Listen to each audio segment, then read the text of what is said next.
का खेल तो बिकट बेडामती, सतेगा सोर की चाल आगे.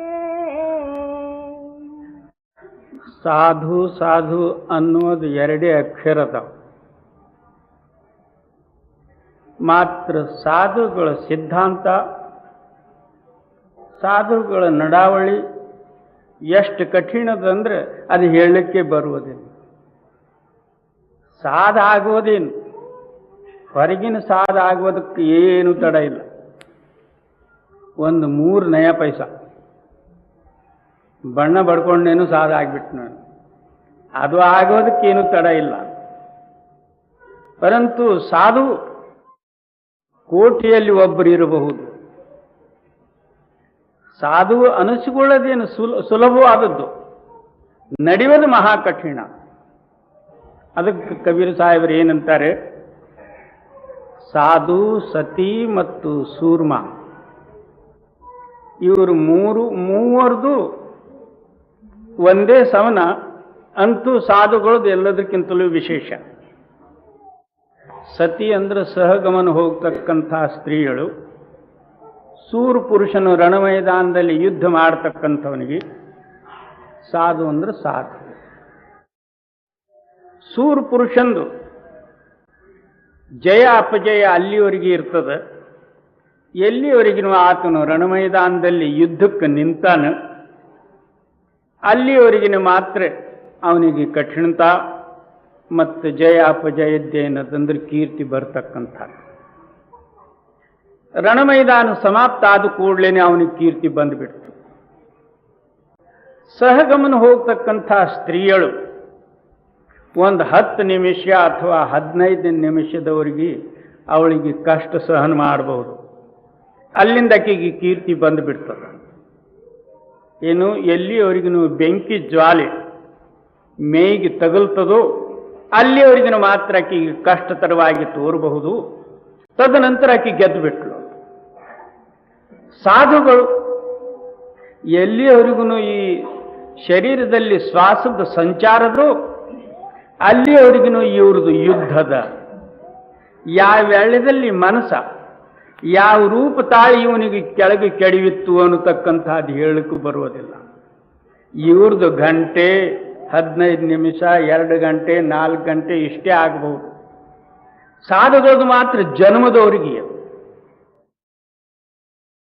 ಒಬ್ಬಕ್ಕೆ ಅತ್ತಿಗೆ ತನ್ನ ಭಾವನೆ ಕೇಳ್ತಾಳೆ, ಏನ್ರಿ ಮಾತ್ರ ನಿಮ್ಮ ಗಡ್ಡ ಮೀಸಿ ಒಳ್ಳೆ ಸಾಬೂತ್ ಅದಾವೇನು, ಅಂದ್ರೇನು ಶುದ್ಧವಾಗಿ ಅದಾವೇನು? ಆ ಮಾತು ಕೇಳಿ ಸುಮ್ಮನಾದ್ರೆ ಏನೂ ಮಾತಾಡಲಿಲ್ಲ. ಮುಂದೆ ಕೆಲವು ದಿವಸ 10-20 ವರ್ಷ ಹೋದ ನಂತರ ಅವರಿಗೆ ಶರೀರ ಬಿಡುವ ಸಮಯ ಬಂತು. ಆವಾಗ ತನ್ನ ಅತಿಗೆ ಕರೆದು ಏನಂತಾನೆ, ನನ್ನ ಗಡ್ಡ ಮೀಸಿ ಮಾತ್ರ ಇವತ್ತು ಸ್ವಚ್ಛ ಮತ್ತು ನಿರ್ಮಲ, ನಾನು ಅದೇ ತಗೊಂಡು ಹೋಗ್ತೀನಿ ನೋಡು. ಈ ಪಿಲ್ಲಳಗೊಳಗೆ ಈ ಮಾತು ತಾವು 20 ವರ್ಷದ ಮೊದಲಾಗಿ ನಾನು ಕೇಳಿದ್ದು. ಅದೇ ಕಾಲಕ್ಕೆ ನೀವು ಯಾಕೆ ಹೇಳಲಿಲ್ಲ? ಆವಾಗ ಅವ್ರೇನಂತಾರೆ, ಇದು ಸಾಧಾರಣ ಮಾತಲ್ಲ. ಮನಸ್ಸು ಯಾವ ವೇಳೆಯಲ್ಲಿ ಎಂಥ ಕಲಂಕ ತಂದು ಹಚ್ಚುತ್ತದೋ ಅದು ಗೊತ್ತಿಲ್ಲ. ಯಾವ ಪಾಪದಲ್ಲಿ ಒಗಿತದೋ ಅದನ್ನು ಹೇಳಲಿಕ್ಕೆ ಬರುವುದಿಲ್ಲ. ಒಂದು ಕ್ಷಣ ಮಾತ್ರದಲ್ಲಿ ಯಾವ್ಯಾವ ರೂಪ ತಾಳಿರ್ತದೋ, ಒಂದು ಕ್ಷಣ ಮಾತ್ರದಲ್ಲಿ ಸಾಧುವಾಗಿ ಕೂತಿರ್ತದೆ. ಮತ್ತೊಂದು ಕ್ಷಣ ಮಾತ್ರದಲ್ಲಿ ನೋಡಬೇಕಾದ್ರೆ ಮಹಾಕಾಮಿ, ಇನ್ನೊಂದು ಕ್ಷಣ ಮಾತ್ರದಲ್ಲಿ ನೋಡಬೇಕಾದ್ರೆ ಮಹಾಕ್ರೋಧಿ. ಏನು ಬೇಕದು ಇದು ರೂಪ ಧಾರಣ ಮಾಡಿ ಕೂಡ್ತದೆ. ಅದಕ್ಕೆ ಇಂದಿನವರೆಗಿನ ನಾನೇನು ಪಾಪಾದಿಗಳಲ್ಲಿ ಬೀಳಲಾರ್ದೆ, ನನ್ನ ಗಡ್ಡ ಮೀಸಿ ಏನದಂದ್ರೆ ನಾನು ಶಾಬೂತು ಸ್ವಚ್ಛವಾಗಿ ಒಯ್ತೀನಿ. ಅದಕ್ಕಾಗಿ ಇವತ್ತು ನಾನು ನಿನಗೆ ಹೇಳಿದ್ದು. ಅದಕ್ಕೇನಂತಾರೆ, ಸಾಧು, ಸೂರ್ಮ ಮತ್ತು ಸತಿ ಇವರು ಮೂವರದು ಏನದಂದ್ರೆ ಮಹಾ ಕಠಿಣ ವ್ಯವಹಾರದ. ಸಾಧಾರಣ ಮಾತಲ್ಲ ಸಾಧು ಆಗೋದಂದ್ರೆ. ಈಗ ಕೆಲವು ಜನ ನನಗೂ ನಾಮ ಕೊಡ್ರಿ, ನಮ್ಮ ಮನ್ಯಾಗ ಒಂದು ಅಜ್ಜದ ಅದಕ್ಕೂ ಕೊಡ್ರಿ, ಅದು ಸಾಯ್ಲಿಕ್ಕಾಗ್ಯದ, ನಾಮ ತಗೊಂಡೆ ಸಾಯ್ಲಿ ಅಂದ್ರೆ ಅಜ್ಜಿ ಏನು ಮಾಡಬಹುದು? ನಾಮ ಜಪ ಮಾಡಬಹುದ, ನಾಮದ ರಹಸ್ಯ ತಿಳಿಯಬಹುದ, ಏನಾಗ್ಬೋದು ಅದರದಿಂದ? ಸುಮ್ಮನೆ ಹಾಗೆ ಕೊಡೋದೇ ಕೊಡೋದು, ತಗೊಳ್ಳೋದೇ ತಗೊಳ್ಳೋದು, ಇದರದಿಂದ ಏನೂ ಆಗೋದಿಲ್ಲ. ಮಹಾ ಕಠಿಣ ವ್ಯವಹಾರ. ಜೈ सूर घमसान गए पलक दो चार का, सूर घमसान गए पलक दो चार का, सती घमसान पल एक लागे.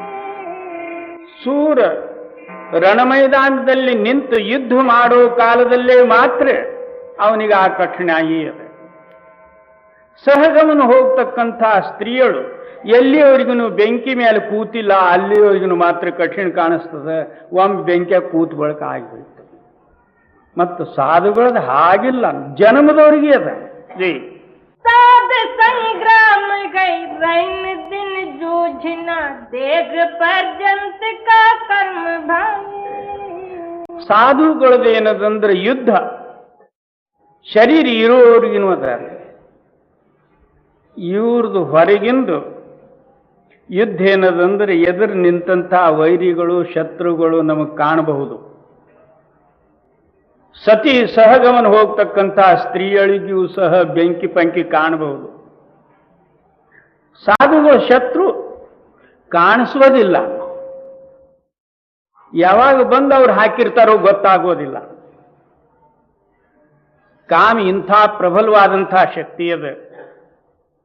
ಸ್ವಲ್ಪ ನೀನು ಸಾಧು ಆಗುವುದಕ್ಕೆ ತಯಾರಾದ ಕೂಡಲೇ ಅದನ್ನು ಅತ್ಲಾಗ ಪ್ರಬಲ ಆಗಿ ನಿಂತಿರು.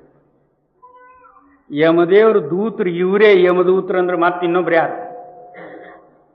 ಒಂದು ಸಮಯದಲ್ಲಿ ಯಮರಾಜ್ಯನು ಸಭಾ ಮಾಡಿ ಎಲ್ಲ ತಮ್ಮ ಸಭಿಕರಿಗೆಲ್ಲರಿಗೆ ಕರೆಸಿ, ಜಗತ್ತ ಜೀವಿಗಳಿಗೆ ನೀವು ಯಾವ್ಯಾವ ರೂಪದಿಂದ ಕೆಡವಿ ನನ್ನ ಕಡೆ ತರ್ತೀರಿ, ನಿಮ್ಮದು ಬಲ ವರ್ಣನೆ ಮಾಡಿ ಹೇಳ್ರಿ. ಅವಾಗ ಕಾಮನೇನಂತಾನ, ಸ್ವಾಮಿ ನಾನು ಜಗತ್ತ ರೂಪವೇ,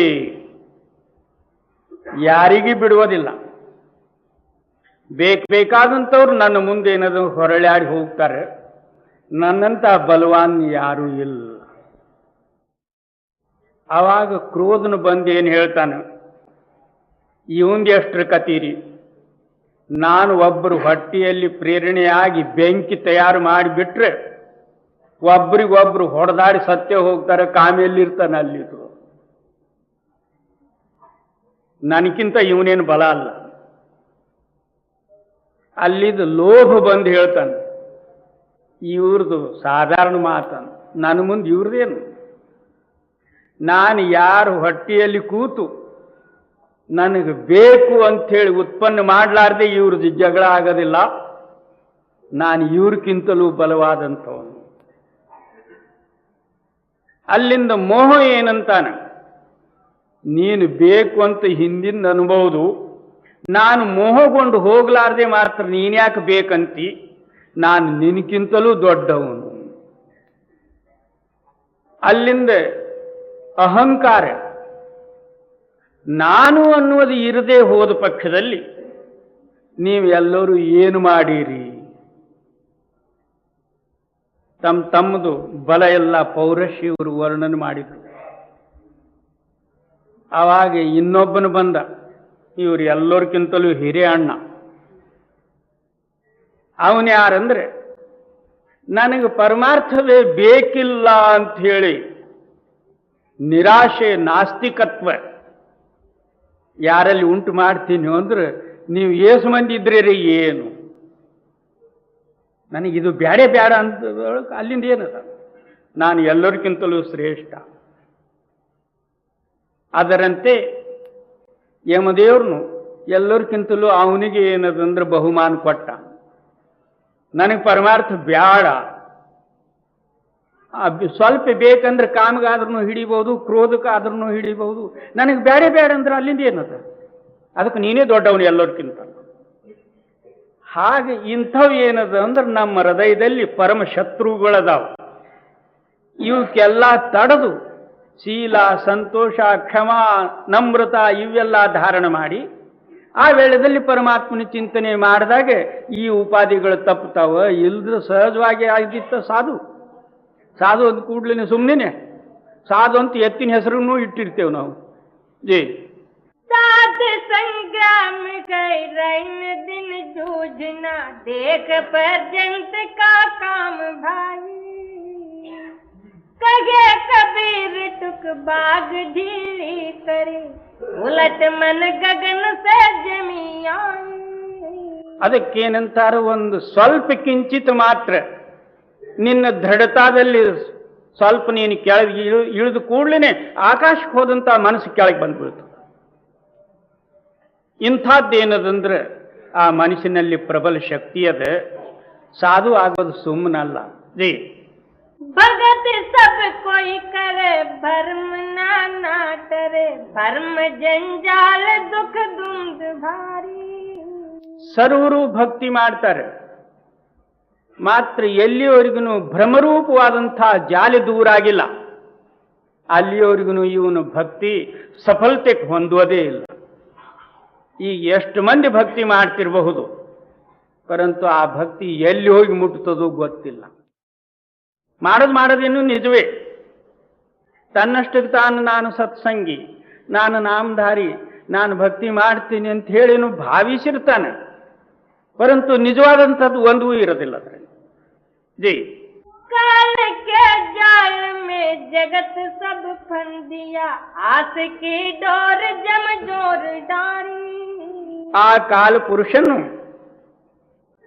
ಒಂದು ಜಾಲೆ ಒಗೆದು ಸರ್ವರಲ್ಲಿ ಏನದಂದ್ರೆ ಒಂದು ಆಶಾರೂಪವಾದಂತಹದ್ದು ಹಗ್ಗ ಕಟ್ಟಿ ಎಲ್ಲೋರಿಗೆ ಎಳೆದು ಅದೇ ಜಾಲಿ ಕಡೆ ಒಯ್ದು ಬಿಡ್ತಾನೆ. ಈಗ ಹೇಗೆ ಮೀನುಗಾರರು ಮೀನ ಹಿಡಿಬೇಕಾದ್ರೆ 4 ಕಡ್ದು ಏನದಂದ್ರೆ ಗೂಟ ಹೊಡೆದಿರ್ತಾರೆ, ಗೂಟ ಹೊಡೆದು ಅದಕ್ಕೆ ಜಾಲಿ ಹಾಕಿಬಿಟ್ಟಿರ್ತಾರೆ, ಒಂದೇ ಕಡದಿಂದ ನೀರು ತಂದು ಬಿಟ್ಟಿರ್ತಾರೆ. ಆ ಮೀನುಗಳೆಲ್ಲ ಅದೇ ದಾರದಲ್ಲಿ ಬರುವುದು, ಆ ಜಾಲಿಗೆ ಬಂದು ಬೀಳೋದು. ಅದರಂತೆ ಆ ಕಾಲಪುರುಷನು ಇದು ಸಂಪೂರ್ಣ ಜಗತ್ಯ ರೂಪವಾದಂತಹದ್ದು ಒಂದು ಮೋಹಜಾಲಿ ಹಾಕಿ ಅದರಲ್ಲಿ ಒಂದೇನದಂದ್ರೆ ಆಶಾ ಹಗ್ಗ ಕಟ್ಟಿ ಇವಕ್ಕೆ ಬಿಟ್ಬಿಟ್ಟ. ಅವು ಎಲ್ಲ ಸುತ್ತ ಅತ್ತಾಗಿತ್ತಾಗ ಅಡ್ಡಾಡಿ ಮತ್ತೆ ತಿರುಗಿ ಅದೇ ದಾರದಲ್ಲಿ ಹೋಗೋದು, ಅತ್ಲಾಗಿತ್ತ ಹೋಗ್ಲಿಕ್ಕೆ ಬರೋದಿಲ್ಲ. ಜಿ ಗೂಟ ಹೊಡೆದ ಅವು ಅತ್ತಾಗಿತ್ತಾಗ ಜಾಲಿ ಅದ ಅಲ್ಲಿ, ಮತ್ತೆ ತಿರುಗಿ ಅದೇ ದಾರಕ್ಕೆ ಬರುವುದು. ನನಗೆ ಬೇಕು, ನಾನು ಇಂಥವನು ಬಂದಲ್ಲೇ. ಜಿ ज्ञान सोझे नगी सबद बूझे नगी तरन ओटा नगी गर्भधारी. ಅದಕ್ಕೆ ನೀನು ಮೊದಲು ಜ್ಞಾನ ತಿಳಿಯುವಲ್ಲಿ. ಜ್ಞಾನ ಸೂझे ನಹಿ सबद बूझे ಹಾ, ಗುರುವಿನ ಶಬ್ದಕ್ಕೆ ನೀನು ತಿಳಿಯುವಲ್ಲಿ. ಜ್ಞಾನ ಅಂದ್ರೆ ಏನು? ನಿನ್ನ ಅಂತರದಲ್ಲಿ ಜ್ಯೋತಿ ಪ್ರಕಾಶ ಆಗಿ ಅಂತರ ಜ್ಯೋತ್ ನಿರಂತರ ಬಾಣಿ, ಆ ಜ್ಯೋತಿ ಒಡೆದು ಮೇಲಿಂದ ಬರ್ತಕ್ಕಂತಹ ಶಬ್ದದ ಧಾರಾದ್ದು ಅನುಭವ ಏನದಂದ್ರೆ ಜ್ಞಾನ. ಇವು ಬಾಕಿ ಪುಸ್ತಕದ ಜ್ಞಾನ, ಬುದ್ಧಿ ಜ್ಞಾನ ಬೇಕಾದವ್ರು ಮಾಡಬಹುದು. ಆ ಜ್ಞಾನದ ಮೇಲಿಂದ ಬರ್ತಕ್ಕಂತಹ ಧಾರಾದ ಹೆಸರು ಜ್ಞಾನ. ಒಮ್ಮೆ ಜ್ಞಾನ ಆಯ್ತಂದ್ರೆ ಮತ್ತೆ ಅಜ್ಞಾನ ಬರ್ತದೆ ಯಾಕ? ಹೌದು. ज्ञान सोझे नगी सबद बूझे नगी तरन ओटा नगी गर्भधारी. ಮತ್ತೆ ಇದಕ್ಕೆಲ್ಲ ಏನದಂದ್ರೆ ಮೂಲ ನೀನು ಅನ್ಯನ್ಯ ಭಾವದಿಂದ ಶರಣ ಹೋಗಿ ಗುರುವಿನ ಓಡ್ಸು ತಕ್ಕೋ.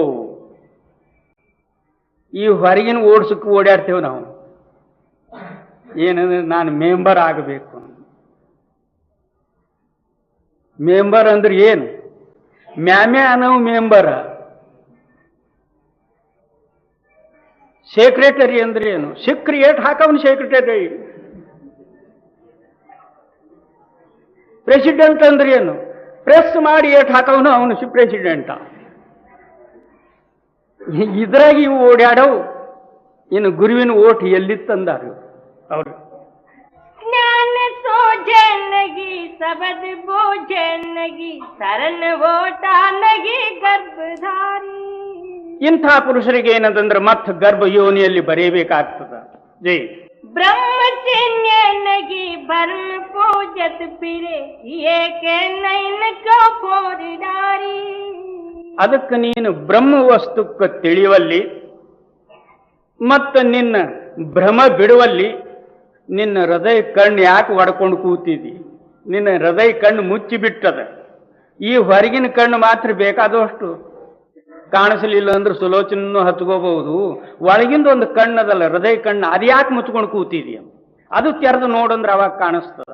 ಜೈ ताप निर्जीव को काट सजीव धर, जीव का कथन अपराध भारी. ಅದಕ್ಕೆ ಇಂಥ ಕಣ್ಣು, ಒಳಗಿನ ಕಣ್ಣು ಮುಚ್ಚಿದ್ರದಿಂದ ಎಲ್ಲಾದ್ರೂ ಮಾರಿಯಮ್ಮ ಮೊಸಳೆಮ್ಮ ದೇವರು ಕೂಡಿಸಿರ್ತಾರೆ, ಅದರ ಮುಂದೊಯ್ದು ಸಜೀವವಾದಂಥ ಕ್ವಾಣ ಮ್ಯಾಕಿಗಳು ಕೊಯ್ದು ಬಿಡುವುದು ಎದರೇನದಂದ್ರೆ ಪ್ರತ್ಯಕ್ಷ ಕಲ್ಲದ. ನೀನು ಕೊಯ್ತು ಅದಕ್ಕೆ ಸಜೀವವಾದಂಥ ಜೀವದಲ್ಲೇ ಇರ್ತಿರ್ತಕ್ಕಂಥ ಕ್ವಾಣ ಕೋಳಿ ಮ್ಯಾಕ್ಯಾದಿಗಳು ಅಂದ್ರೆ ನಿನ್ನ ಕಣ್ಣು ಮುಚ್ಚದ ಒಡೆದದ ಇಲ್ಲ ನೋಡು. ನೀನು ಚೇತನ ರೂಪವಾಗಿ ಇರ್ತಿರ್ಲಿಕ್ಕಾಗಿ ಒಂದು ಜಡದೇವರ ಮುಂದೆ ಮತ್ತು ಚೇತನವಾದಂತಹ ಪ್ರಾಣಿಗಳಿಗೆ ಕೊಲ್ಲಬೇಕಾದ್ರೆ ಎಂಥ ಕಣ್ಣುಗಳು ನಿನ್ನು.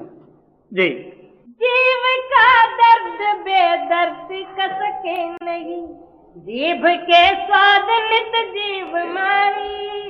ಆ ಜೀವಿಗಳಿಗೆ ಆಗ್ತಕ್ಕಂಥ ದುಃಖ ತ್ರಾಸ ನಿನ್ನ ಹೃದಯದಲ್ಲಿ ಸ್ವಲ್ಪ ಆದ್ರೂ ದಯ ಬರ್ತದೆ ಇಲ್ಲ. ಮಹಾನ್ ನಿರ್ದಯಿ. ಇಂತಹ ನಿರ್ದಯವಾದಂತಹ ಹೃದಯದಲ್ಲಿ ಆ ದಯಾಳು ರೂಪವಾದಂತಹ ಪರಮಾತ್ಮನಿಗೆ ಹೇಗೆ ಕೂಡಿಸಿ, ಕೆಲವರು ಏನಂತಾರೆ ನಾವು ಹಲಾಲ್ ಮಾಡ್ತೇವು ಅಂದ್ರೆ ಹಲಾಲ್ ಮಾಡಿ ಸ್ವರ್ಗಕ್ಕೆ ಕಳಿಸ್ತೇವೆ ಅದಕ್ಕೆ. ಓಹೋ, ನೀನೇ ಹಲಾಲ್ ಮಾಡ್ಕೊಂಡು ಸ್ವರ್ಗಕ್ಕೆ ಯಾಕೆ ಹೋಗಬಾರ್ದು?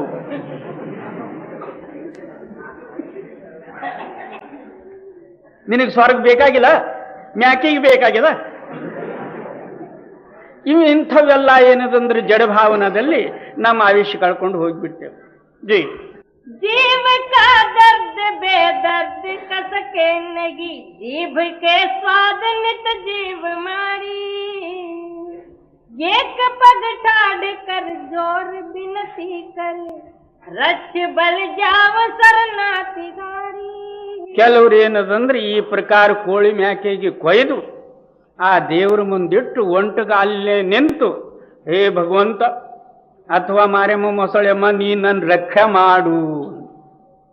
ನೀನು ರಕ್ಷೆ ಮಾಡ್ದಂಗ ಅವಳು ಮಾಡ್ತಾಳೆ ನಿನಗ. ನೀನೇ ಮಾಡಿ ಇಟ್ಟಿದ್ದಿ ಎರಡು, ಒಂದಕ್ಕೆ ಎರಡು ಮಾಡಿ ಇಟ್ಟಿದ್ದಲ್ಲ, ಅದರಂತೆ ನಿನಗೂ ಆಗೋದು ರಕ್ಷಾ. ಜೈ वगा कोई नहीं है अर्ज अंधा करे, वगा कोई नहीं है अर्ज अंधा करे, कठिन दंडौत नहीं टरत टारी. ಒಬ್ಬರು ಮಹಾರಾಷ್ಟ್ರದಲ್ಲಿ ಸಜ್ಜನ ಕಸಾಯಿ ಅಂತಾಗಿವೆ ಕಟಕರು. ಒಂದು ಸಮಯದಲ್ಲಿ ಆತನ ನಿತ್ಯ ಪ್ರತಿ ಉದ್ಯೋಗ ಏನಂದ್ರೆ ಮ್ಯಾಕೆ ಕೋಳಿಗಳು ಕಡಿಯೋದು, ಮಾಂಸ ಮಾರಿ ಆತನ ಉಪಜೀವಕ. ಒಂದಾನೊಂದು ದಿವಸ ಹಿಂದಕ್ಕೆ ಏನದಂದ್ರೆ ಮೊಗಲಾಯಲ್ಲಿ ಒಬ್ಬ ಯಾವುದೋ ಒಂದು ಪೊಲೀಸ್ ಬಂದರೂ ಸಹಿತ ಊರಿಗೆಲ್ಲ ನಡಗಿಸಿ ಬಿಡ್ತಿದ್ದ. ಗೌಡ್ರು ಶಾನ್ಭಾಗರು ಓಡಾಡುವುದೇ, ಅವನು ಬಂದು ಕೂಡ್ಲೇನೆ ಮುರುಗಿಲ್ಲ ಬಕ್ರಲ್ಲ. ಆವಾಗ ಗೌಡ್ಗೇನು ಹೇಳ್ದ, ನಾನು ಯಾವುದೋ ಒಂದು ಔಷಧ ತಗೋತೀನಿ, ನಾನು ಪತ್ತೆ ಇದ್ದೀನಿ, ನನಗೆ ಜೀವದಲ್ಲೇ ಇದ್ದಂಥ ಮ್ಯಾಕೆ ಅಂಡಕೋಶ ಬೇಕು, ಸತ್ತಿದ್ರದು ಬೇಡ. ಗೌಡ್ನು ಓಡಾಡಿ ಹೋಗಿ ಅದೇ ಸಜ್ಜನ ಕಸಾಯಿ ಕೇಳ್ತಾನೆ ಕಟಕನಿಗೆ, ಏನಪ್ಪ ಮತ್ತೆ ಜೀವದಲ್ಲೇ ಇದ್ದಂತಹ ಮ್ಯಾಕಿದ ಅಂಡಕೋಶ ನಮಗೆ ಬೇಕು, ಮ್ಯಾಕೆ ನಿನಗೆ ಅದ್ರದ್ದೇನು ಬೆಲೆ ತಗೋ. ಅವಾಗ ಆತನಾದ್ರೂ ವಿಚಾರ ಮಾಡ್ದ, ಒಂದು ಮ್ಯಾಕೆ ಬೆಲೆ ಒಂದು ಕೇವಲ ಅಂಡಕೋಶದಲ್ಲೇ ಸಿಗ್ತದಂದ್ರೆ ಮತ್ತು ಅದ್ರದ್ದು ಡಬಲ್ ಲಾಭ ನನಗೆ ಆಗ್ತದಂತ ಹೇಳಿ ಯಾಕಾಗಲ್ದು ನಾನು ಕೊಯ್ದು ಕೊಡ್ತೀನಿ ಅಂತ. ಅದಕ್ಕೆ ಕಾಲು ಕಟ್ಟಿ ಕೆಳಗೆ ಕೆಡುದ, ಕೆಡವಿ ಅಂಡಕೋಶ ಕೊಯ್ಯುವ ಕಾಲಕ್ಕೆ ಮ್ಯಾಕೆ ಮೊದಲು ನಕ್ಕಿತು, ಹಿಂದಿಂದ ಅಳುವುದಕ್ಕೆ ಶುರು ಮಾಡ್ತು. ಅವಾಗ ಆತನೇನಂತಾನೆ, ಇದು ಏನೋ ಒಂದು ಮ್ಯಾಕೆ ಒಂದು ಏನೋ ತಮಾಷೆ ಮಾಡ್ತದೆ, ಇದರಲ್ಲಿ ಏನೋ ರಹಸ್ಯ ಇರಬಹುದಂತ ಮ್ಯಾಕಿ ಕೇಳ್ತಾನೆ. ಯಾಕೆ ನೀನು ಮೊದಲು ನಕ್ಕಿ ಹಿಂದಿಂದ ಹತ್ತಿದ್ದ ಕಾರಣ ಏನು ಹೇಳದು. ಅವಾಗ ಮ್ಯಾಕೆ ಏನಂತದ, ನಿನ್ನಂತ ಕಠೋರ ಮತ್ತು ಲೋಭಿ ನಿನ್ನ ಮುಂದೆ ನಾನು ಎಷ್ಟು ನನ್ನ ದುಃಖ ವರ್ಣನೆ ಮಾಡಿ ಹೇಳಿದ್ರು ಸಹಿತ ನೀನು ಕೇಳಿಯ. ಈಗ ನೀನು ಯಾವ ಕೆಲಸಕ್ಕಾಗಿ ನನಗೆ ಕೆಡವಿದೆಯೋ ಆ ಕೆಲಸ ಮಾಡ್ಕೊಂಡು ಬಿಡು, ನಾನೇನು ಹೇಳುವುದು. ಅವಾಗ ಈತನೇನಂತಾನೆ, ಇಲ್ಲ, ನನ್ನ ಹೃದಯದಲ್ಲಿ ಏನೋ ಒಂದು ಪರಿಣಾಮ ಬೇರೆ ಆಗ್ಯದ. ಈಗ ಅದ್ರದ್ದು ಮೂಲ ಕಾರಣ ಏನದ ಅದು ಹೇಳು ನಕ್ಕಿದ್ದು. ಅವಾಗ ಮ್ಯಾಕೆ ಏನಂತದ, ನಾನು ಹಿಂದಿನ ಜನ್ಮದಲ್ಲಿ ಮನುಷ್ಯನಿದ್ದ, ನೀನು ಮ್ಯಾಕೆ ಆಗಿದ್ದಿ. ಅವಾಗ ನಾನು ಕೊಯ್ದಿದ್ದು ನಿಜ, ಈಗಾದರೂ ಸಹಿತ ನನಗೂ ಕೊಯ್ಬೇಕಾಗಿತ್ತು. ಮತ್ತೆ ಈಗೊಂದು ನೀನು ಹೊಸ ಕಾನೂನು ತೆಗೆದಿದ್ದಿ,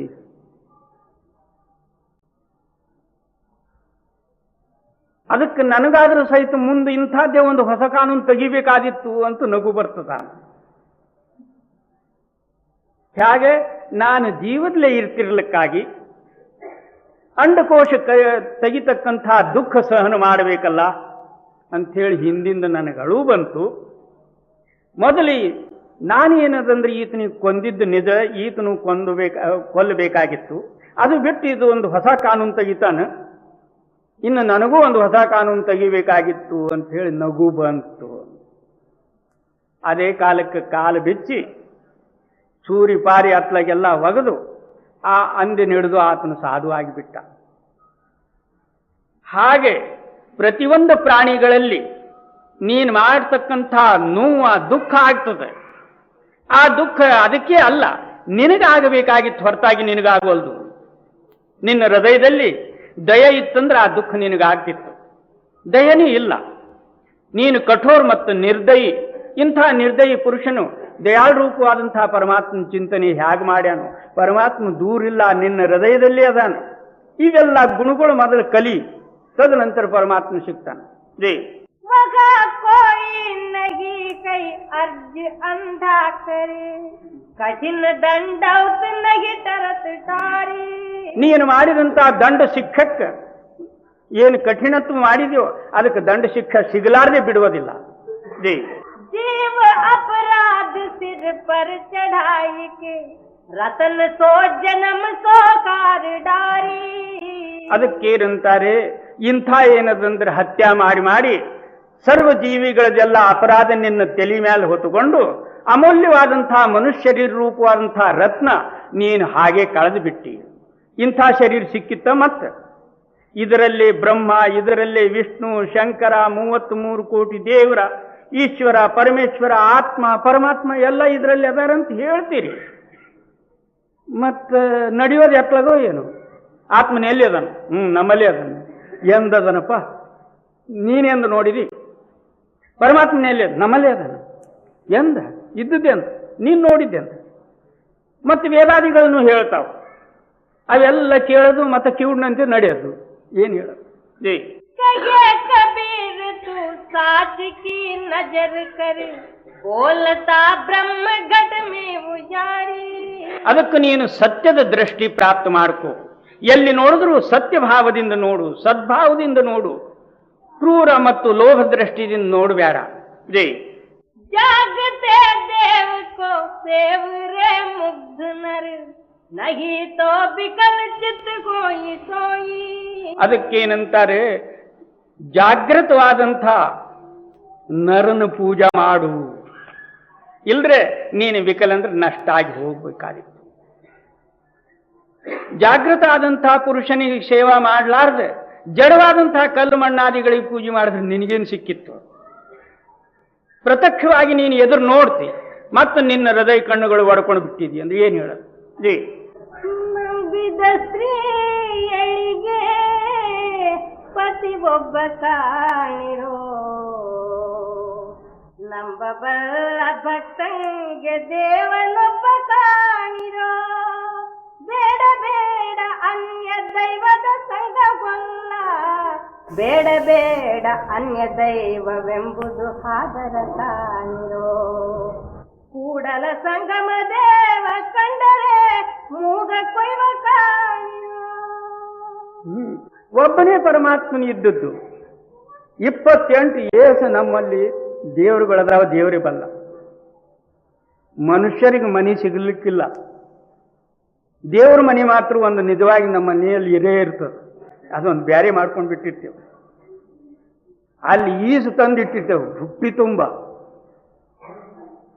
ಒಂದು ದೇವರಿಲ್ಲ ಅದ್ರಾಗ, ಬರೇ ದೇವ್ರುಗಳು. ಜಿತನ ಕಂಕರ್ ಉತನ ಶಂಕರ್. ಎಷ್ಟು ಕಲ್ಲುಗಳು ಅವೆಲ್ಲ ಶಂಕರೇ. ಒಬ್ಬರೇ ದೇವರು ನಮ್ಗೆ ಎಂದಾದ್ರೂ ಬಂದು ಒಂದ್ ದಿವಸ ಮಾತಾಡ್ಸಾನ, ಹೇಗಿದ್ದೀಯಪ್ಪ ಭಕ್ತ ಅಂತ. ಏನು ಇಲ್ಲ. ಜೈ ಕಂಡ ಕಂಡವರ ಗಂಡರೆಂದೆಂಬ ದುಂಡೆಯ ಸಜ್ಜನೆಯೆನ್ನಬಹುದೇ. ಗುರು ಪ್ರಸಾದವನುಂಡು ಅನ್ಯ ದೈವಗಳ ಕೊಂಡಾಡುವವರ. ಗುರು ಪ್ರಸಾದವನುಂಡು ಅನ್ಯ ದೈವಗಳ ಕೊಂಡಾಡುವವರ.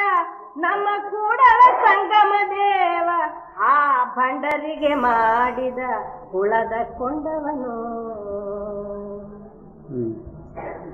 ಜಾಗತೆ ದೇವ ಕೋ ಸೇವರೆ ಮುಗ್ಧ ನರ ನಗಿ ತೋ ಬಿಕल चित होई सोई. पुरख की सेवते परम पद पाइए नारी सेवा नहीं मुक्ति होई. ಪುರುಷನ ಸೇವಾದಿಂದ ನಿನಗೆ ಪರಮಗತಿ ಪ್ರಾಪ್ತ ಆಗಬಹುದು. ನಾರಿ ಸೇವಾದಿಂದ ನಿನಗೆ ಯಾವ ಗತಿ ಪ್ರಾಪ್ತ ಆಗ್ತದೋ ಪ್ರತಿಯೊಬ್ಬರಿಗೆ ಅನುಭವವೇ ಅದ. ಹೇಳದೇತಬೇಕು.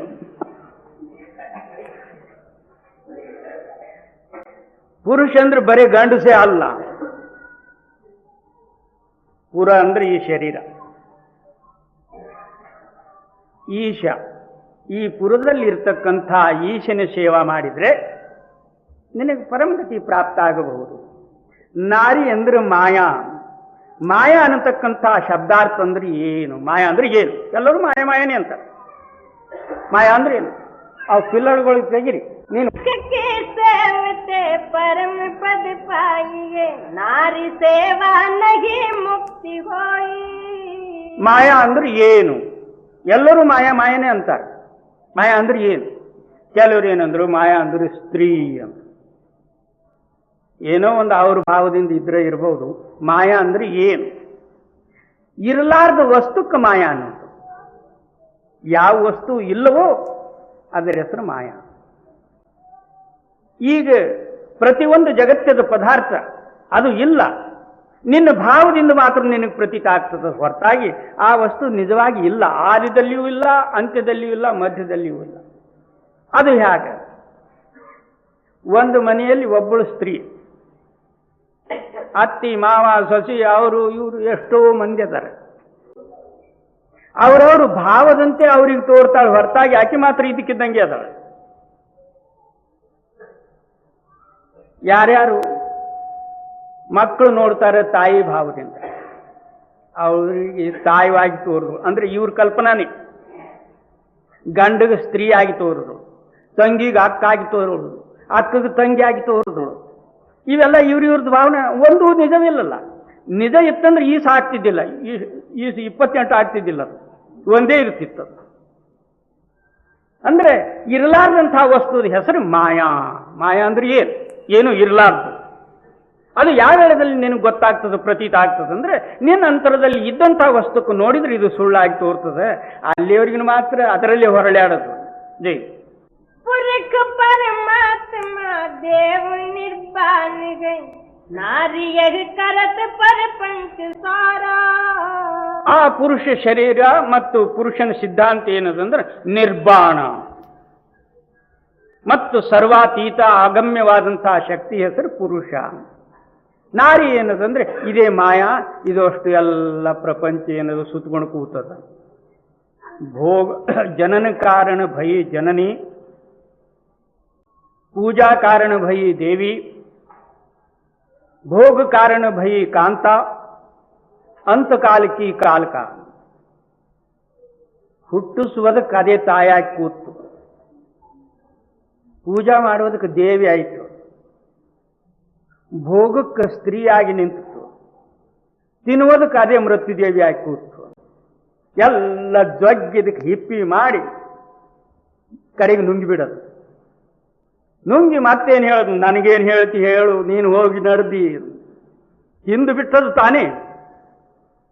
ಅಲ್ಲಿಂದ ನನಗೇನು ಹೇಳ್ತಿ ಹೇಳು ಅಂತ ಏನು ಹೇಳೋದು, ನಾನು ಹೋಗ್ತೀನಿ ಮತ್ತೆ ತಿರುಗಿ ಬರ್ತೀನಿ ಅಂತ ಇವನು ಹೇಳಿ ಹೋಗ್ತಾನೆ. ಈಗಿನಷ್ಟು ಮಾತ್ರ ಕತಿ ಮಾಡ್ದಿ, ಇನ್ನು ಮತ್ತೆ ಬರ್ತೀನಿ ನಿನಗೆ, ಅದಕ್ಕೆ ದಾಸ ಆಗೋದಕ್ಕೆ. ನಾನು ನಿನ್ನ ದಾಸನೇ ಮತ್ತೆ ಯಾಕೆ ಜಿ पुरख परमात्मा देव निर्वाण गई नारियग करत पर पंच सारा कर्म कर्म को त्याग रे बावरे कहे कबीर तब होई पारा. ಅದಕ್ಕೆ ಕಬೀರ್ ಸಾಹೇಬರು ಏನಂತಾರೆ, ಈ ಅಕರ್ಮ ರೂಪವಾದಂತಹ ಕರ್ಮಕ್ಕೆ ತ್ಯಾಗ ಮಾಡು. ನೀನು ಮಾಡತಕ್ಕಂತಹ ಕರ್ಮ ಇದು ನಿಜವಾದದ್ದಲ್ಲ, ಸುಳ್ಳೆ ಮಾಡ್ಕೊತ ನಡೆದಿದ್ದೀನಿ. ಅದ್ಯಾಕ್ರಿ, ಇದು ನನ್ನ ಕರ್ತವ್ಯ ಮಾಡಬೇಕಿದು. ಏನು ಕರ್ತವ್ಯ? ನೀನು ಮಾಡ್ಕೊಂಡಿದ್ದೆ ಎಲ್ಲ ಕರ್ತವ್ಯ. ನಿನ್ನ ಮನಸ್ಸು ಎದ್ರ ಮ್ಯಾಗ ದೃಢ ಹೊಂದುತ್ತದೋ ಅದು ಒಂದು ಕರ್ತವ್ಯ ಆಗಿ ಕೂಡ್ತದೆ. ಒಂದು ಕರ್ತವ್ಯ ಅಂತೆ ಎಸೋ ಕರ್ತವ್ಯ ನಿನ್ನ ಹೊಟ್ಟೆಗೆ ತುಂಬ್ಯಾವ, ಇನ್ನು ಯಾವ ಕರ್ತವ್ಯ ಪೂರ ಮಾಡಿ. ಅದಕ್ಕೆ ಅವ್ರನ್ನ कर्म अकर्म को त्याग रे बावरे कहे कबीर तब होई पारा. ಅದಕ್ಕೆ ಇಂಥ ಅಕರ್ಮ ರೂಪವಾದಂತಹ ಕರ್ಮಕ್ಕೆ ಹೇ ಹುತ್ತನೆ ತ್ಯಾಗ ಮಾಡು. ಆ ವೇಳೆಯಲ್ಲಿ ನಿಜವಾದಂತಹ ಸ್ಥಿತಿ ನಿನಗೆ ಗೊತ್ತಾದಿತ್ತು. ಜಿ चेत रे चेत नर जतन कर जीव का रतन सा जन्म क्या जान सोवे. ಅದಕ್ಕೆ ಕಬೀರ್ ಸಾಹೇಬ್ರು ಅಂತಾರೆ, ಈಗಾದ್ರೂ ಜಾಗೃತಿ ಆಗು, ನೀನು ಇನ್ನೂ ಜಾಗೃತಿ ಆಗು. ರತನ ಸಾ ಜನ್ಮ ಅಂದ್ರೆ ರತ್ನ ರೂಪವಾದಂತಹ ಜನ್ಮ ಯಾಕೆ ನಿರರ್ಥಕ್ಕೆ ಕಳೆದು ಬಿಡ್ತೀಯ? ಬಾಲ್ಯವಸ್ಥಾದಿಡಿದು ಇಂದಿನವರಿಗೆ ನೀವು ನಿಮ್ಮ ಜನ್ಮದ ವಿಚಾರ ಮಾಡಿ ನೋಡಿದರೆ ಎದರ ಕಳೆದಿರಿ? ಬರೇ ಜೊಳ್ಳಿನಾಗ ಒಂದರೆ ಸಿಕ್ಕಾವ ಇಲ್ಲ. ಜೈ छोड़ पर पंच पाखंड सब जीव का डारे बग बोझ क्यों बोझ ढोवे. ಏನು ಸುಮ್ಮನೆ ಹೊತ್ಕೊಂಡು ಕೂತಿದಿ? ಮೊದಲು ಇದು 5 ತತ್ವದ ಶರೀರ ಹೊತ್ತದ್ದೇ ಮಹಾ ತಪ್ಪ. ಈ ತಪ್ಪು ದೂರ ಮಾಡಿಕೊಳ್ಳೋದೇ ನಿನಗೆ ಬೇಕಾಗಿತ್ತು. ಅಂಥದ್ದು ಬಿಟ್ಟು ಮತ್ತೇನದಂದ್ರೆ ಅನೇಕ ಶರೀರಾದಿಗಳು ಹೊತ್ತುಕೊಂಡು ಅದರ ಅಭಿಮಾನ ಧಾರಣ ಮಾಡಿಕೊಂಡು ನಾನೇನದು ಹೀಗೆ ಮಾಡ್ಬೇಕು ಹಾಗೆ ಮಾಡಬೇಕು, ಒಂದು ದಿವಸ ಅದು ತೂಕ ಹೆಚ್ಚಿಗಾಯ್ತು, ಸತ್ತು ಹೋದಿ, ಆಗಿ ಹೋಯಿತು, ಕತೆ ಮುಗಿದೋಯ್ತು. ಜಿ धर्म की भक्ति में नष्ट जीव जाएगा साच स्वरूप लख काज होवे. ಭ್ರಮರೂಪವಾದಂತಹ ಭಕ್ತಿಯಲ್ಲಿ ನಿನ್ನ ಆಯುಷ್ಯ ನಷ್ಟ ಆಗ್ತದೆ. ಸತ್ಯಕ್ಕೆ ತಿಳಿ ಅಂದ್ರೆ ನಿನ್ನ ಕಾರ್ಯ ಆಗ್ತದೆ. ಇದೆಲ್ಲ ಭ್ರಮವೇ. ಆ ಭ್ರಮದಲ್ಲಿ ಮತ್ತಿಷ್ಟು ಏನದಂದ್ರೆ ಮೋಸಗಾರರು ಮತ್ತಿಷ್ಟು ಭ್ರಮದಲ್ಲಿ ಒಯ್ದು ಹಾಕಿಬಿಟ್ಟಾರೆ. ಏನು ಶಾಸ್ತ್ರ ಗ್ರಂಥಗಳು ಪುರಾಣಗಳು ಅದಕ್ಕೆ ನಡೆಸ್ತಕ್ಕಂಥ ಬ್ರಾಹ್ಮಣರು ಮತ್ತು ಅಂಥವ್ರೆ ಪಂಚಾಂಗಪ್ಪಗಳು ಇವರೆಲ್ಲರೂ ಒಯ್ದು ನಮಗೆ ಎಲ್ಲಿಯೋ ಹಾಕಿಬಿಟ್ಟಾರೆ. ನೀನು ಮಾಡಲಿಲ್ಲ ಅಂದ್ರೆ ಪಾಪ ಹತ್ತದ ನೋಡು. ಈಗ ಮೊನ್ನೆ ಶ್ರಾದ್ದ ಹೋಯ್ತು. ಆ ಶ್ರಾದ್ದದಾಗ ಇವ್ರ ತಾಯಿ ತಂದೆಗೆಲ್ಲ ಊಟ ಉಣಿಸಿಬಿಟ್ರು. ಅದು ಯಾರ ಕಡೆಯಿಂದ ಅಂದ್ರೆ ಬ್ರಾಹ್ಮರ ಕಡೆಯಿಂದ. ಬ್ರಾಹ್ಮರು ಮಾತ್ರ ಊಟ ಮಾಡಿದ್ರು, ಇವರು ತಾಯಿ ತಂದೆ ಎತ್ತಾಗೋದು ಏನು ಗೊತ್ತಿಲ್ಲ. ದಿನಾಲು 3-4 ವೇಳೆ ಊಟ ಮಾಡತಕ್ಕಂಥ ತಾಯಿ ತಂದೆಗಳು ವರ್ಷಕ್ಕೊಮ್ಮೆ ನೀನು ಅವ್ರಿಗೆ ಕಳಿಸಿದ್ರೆ ಅವ್ರ ಜೀವದಲ್ಲೇ ಇರಬಹುದಾ? ಎಂದು ಸತ್ತಿದ್ದು ಹಳೆವು.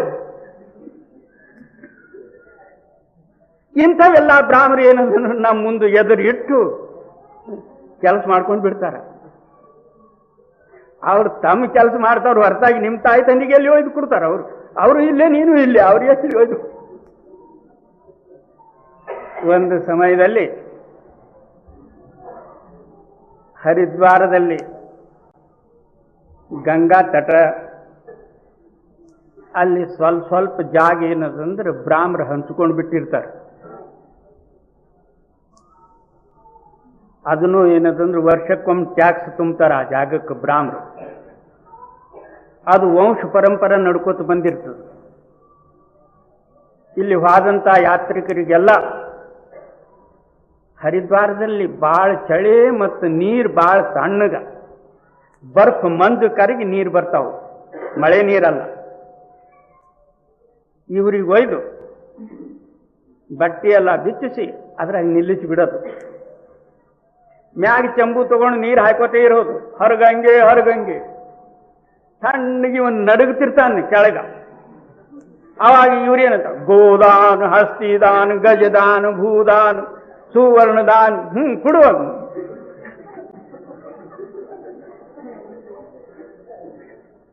ಇಲ್ದ್ರೆ ಹಾಗೆ ಅನ್ನೋದು ಮ್ಯಾಗ ಹಾಕೋದು ಅವನು ಕೊಡತನ ಬಿಡ್ಲಿಕ್ಕಿಲ್ಲ.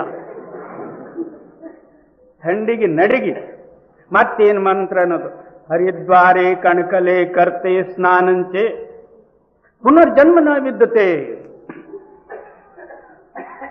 ಮತ್ತೆ ನಿನಗೆ ಮತ್ತೆ ಪುನರ್ಜನ್ಮ ಬರೋದಿಲ್ಲ. ಹಾಕ ಮ್ಯಾಗ ನೀರು ಹಾಕಿದ್ರೆ ಅವಾಗೆ ಸಾಯ್ತಾನೆ, ಮತ್ತೆ ಪುನರ್ಜನ್ಮ ಹಾಕಬೇಕು. ಯಾವಾಗ ದಕ್ಷಿಣ ಕೊಟ್ಟಾಗ ಬಿಡೋದು. ಈಗ 12 ಗಂಟೆ ತನ ಎಲ್ಲರಿಗೆ ಜಕ್ಕೊಂಡು ಒಂದು 5-6 ಮಂದಿ ಬ್ರಾಹ್ಮರು ಮನೆಗೆ ತಟ್ಟೆ ಬಿಟ್ಟು ಎಲ್ಲ ತೊಳ್ಕೊಂಡು ಮನೆ ಕಡೆ ಹೊರಟಿದ್ರು. ಅತ್ಲಾಗ ಕುರುಕ್ಷೇತ್ರ ವಗೈರೆ ಒಂದು ಜಟ್ರು ಅಂತ ಹೇಳಿ ಇತ್ಲಾಗ ಒಕ್ಕಲಿಗರು ಗೌಡ್ರು ಅನ್ಬೋದು, ರಡ್ಡಿಗರು ಅಂದ್ರೂ ಪರವಾಗಿಲ್ಲ. ಅವ್ರ ಕೈಯಾಗ ಒಂದೊಂದು ಲಟ್ ಹಿಡ್ಕೊಂಡು ಅವ್ರಿಗೆ ಗೊತ್ತೇ 12 ಗಂಟೆದಕ್ಕಿಂತಲೂ ಮೊದಲು ಆದ್ರೆ ಬ್ರಾಹ್ಮರು ಬಿಡೋದಿಲ್ಲ. 12 ಗಂಟೆದ ಮೇಲೆ ಹೋದ್ರೂ ಸಹಿತನು ಅದೇ ಗಂಗಾ ಇರ್ತಾಳ. ನಾವು ಸ್ನಾನ ಮಾಡಿ ಬಂದ್ರೆ ಆಯ್ತು, ಅವನಿಗೆ ಯಾಕೆ ಕೊಡ್ಬೇಕಂತ ಇವ್ರು ಬಂದು ಇವರೊಂದು 5-6 ಮಂದಿ ಹತ್ತಲಾಗಿಂದು ಹೊರಡೋದಕ್ಕೆ ಈ ಬ್ರಾಹ್ಮರು ತಟ್ಟೆ ಪಟ್ಟೆ ಎಲ್ಲ ತೊಳ್ಕೊಂಡು ಇವರು ಮನೆಗೆ ಹೋಗೋದು. ಎದುರೇ ಗಂಟು ದೂರಿಂದ ನೋಡಿ ಒಬ್ಬ ಬ್ರಾಹ್ಮಣ ಏನು ಮಾಡ್ದ, ಜಟ್ರು ಮಾತ್ರ ಬಂದರು, ಏನಾದ್ರೂ ಮಾಡಿ ಇವರಲ್ಲಿದನ್ನು ತೆಗಿಬೇಕು ಅಂಥೇಳಿ ವಿಚಾರ ಮಾಡಿ ಕುಂಕುಮ ಪಂಕುಮ ಅರಿಶಿಣ ಏನಿತ್ತು ಅದೆಲ್ಲ ತೊಳ್ಕೊಂಡು ಬಂದಿದ್ರು. ಇನ್ನು ಹೇಗೆ ಮಾಡ್ಬೇಕಂಥೇಳಿ ಅಲ್ಲೇ ಗಂಗಾ ತಟದಂದು ಬುರ್ದಿ ಮಣ್ಣು ಕೆಸರ ತಗೊಂಡು ತಟ್ಟಿಗೆ ಹಚ್ಚಿಬಿಟ್ಟ.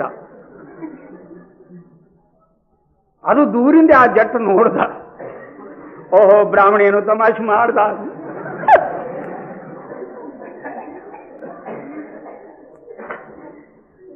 ಅಲ್ಲಿ ಒಂದು ಕಪ್ಪಿ ಬಿದ್ದಿತ್ತು, ಇವನು ಕಿಶದಾಗ ಹಾಕೊಂಡು ಬಿಟ್ಟ.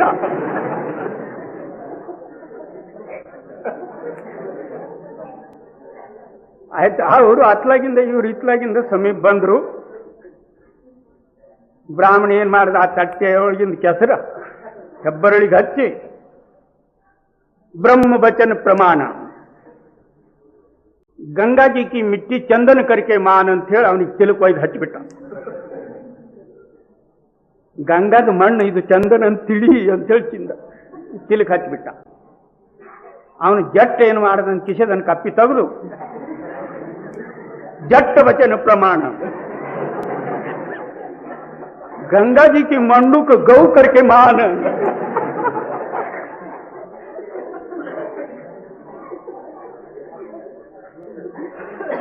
ಗಂಗಾಧನ್ ಕಪ್ಪಿ ಇದು ಕಾಮಧೇನು ಅಂತ ತಿಳಿಯ.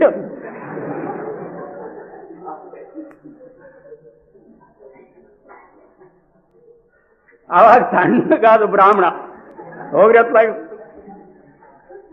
ಹಾಗೆ ಇದು ಏನದಂದ್ರೆ ಒಬ್ರಿಗೊಬ್ರು ಮೋಸ ಮಾಡೋದು ಹೊರತಾಗಿ ಇದು ನಿಜವಾದಂತ ಭಕ್ತಿ ಅಲ್ಲ.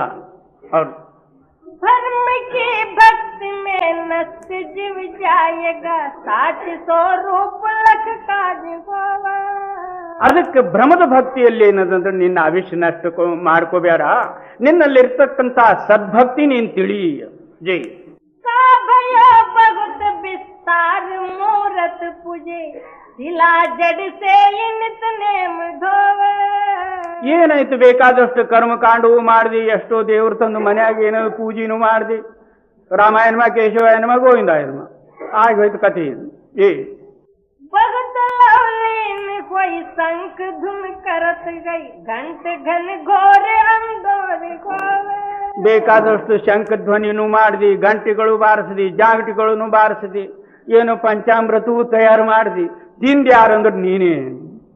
ಜಿ धूप और गंध ले पुष्प पूजा करे स्वाद के संग सदा नींद सोवे जी किए का तुम जड़ देव पूजत मरे सच्चिदानंद नहीं ब्रह्म जोवे ಯಾಕಂದ್ರೆ ನಿನ್ನಲ್ಲಿ ಎಲ್ಲಿಯವರಿಗೂ ಜಡದೃಷ್ಟಿ ಅದೋ ಅಲ್ಲಿಯವರಿಗೂ ಜಡ ದೇವತಾದಿಗಳಿಗೆ ಪೂಜೆ ಮಾಡತಕ್ಕಂಥದ್ದೇ ನಿನ್ನಲ್ಲಿ ಬುದ್ಧಿ ಇರ್ತದೆ. ನಿನ್ನ ಅಂತರದಲ್ಲಿ ಚೇತನ ದೃಷ್ಟಿ ಯಾವ ವೇಳೆಯಲ್ಲಿ ತೆರೀತದೋ ಆ ವೇಳೆಯಲ್ಲಿ ನಿನ್ನ ಭ್ರಮಭಕ್ತಿ ದೂರಾಗಿ ಸದ್ಭಕ್ತಿ ಜಾಗೃತ ಆಗ್ತದೆ.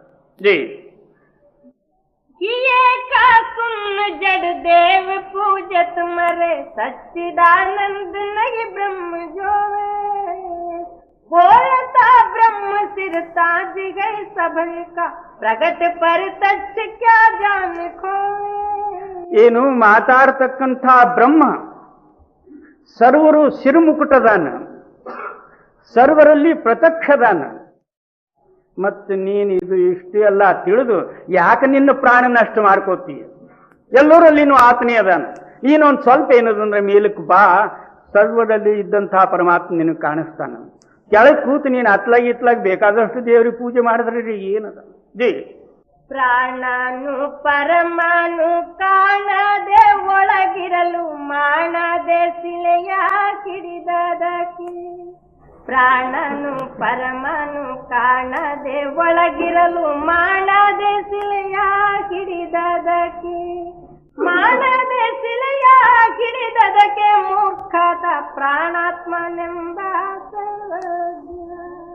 जी बोलता ब्रह्म सिर ताज गई सबन का प्रगट पर तच्छ क्या जान खोवे ऐसा संसार पाखंड का खेल गई असल को मेट के नकल जो ಏನು ಈ ಪ್ರಕಾರ ಸಂಸಾರದ ಆಟ